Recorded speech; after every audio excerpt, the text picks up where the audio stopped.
All right, what's up, fam? How are you? Wednesday morning, coming to you again. Today we're in Deuteronomy chapter 5, verses 22 through 23. Before we get there, I do have a story to tell you guys. So recently, I've been talking to my patients a lot about our various faiths. For the most part, it's been about our Christian faith. However, there are some individuals, like yesterday, I had a person who was of the Jewish faith. And it's interesting when you compare these two side by side.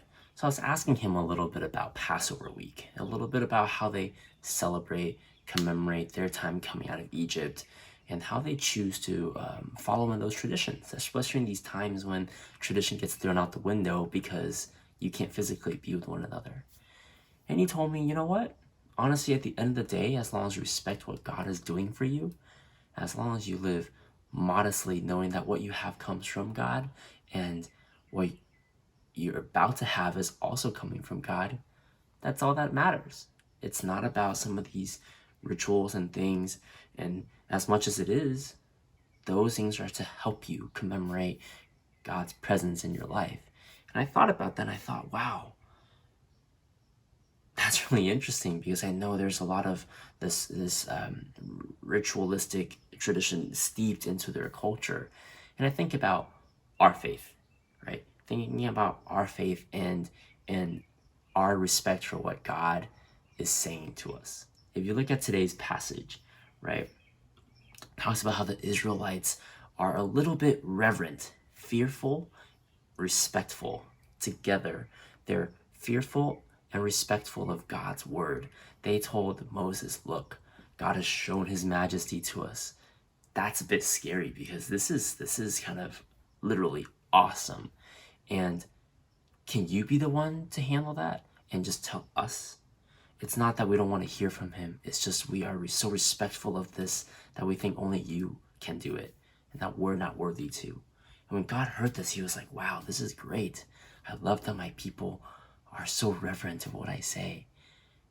If their hearts only just leaned towards me, if their hearts only inclined to fear me, obey my commands.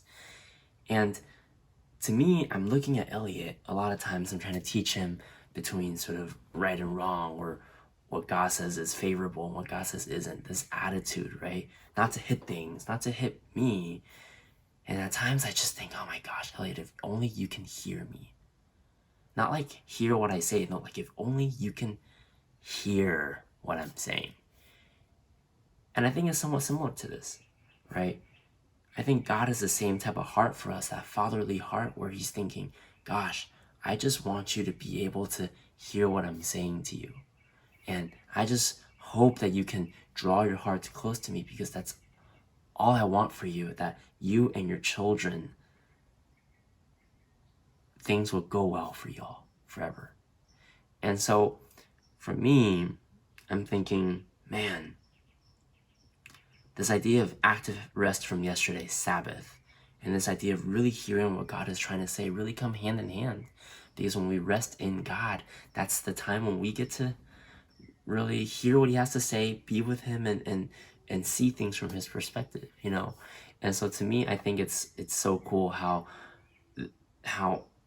this really applies to our life, right? This is so closely related to us in this moment when we are seeing how awesome God's hand is, right? He is saving people, helping people, reviving our church in different ways and getting us all connected and doing this, me and you, that it astounds me how amazing he is during a time like this and in all times. So please let me know. Active rest. How are you doing so? How are you connecting with God? How are you talking to him and hearing from him? List it in the chat group below or list it in the comments below and let me know what you think. All right, fam. Until tomorrow, stay strong, stay safe.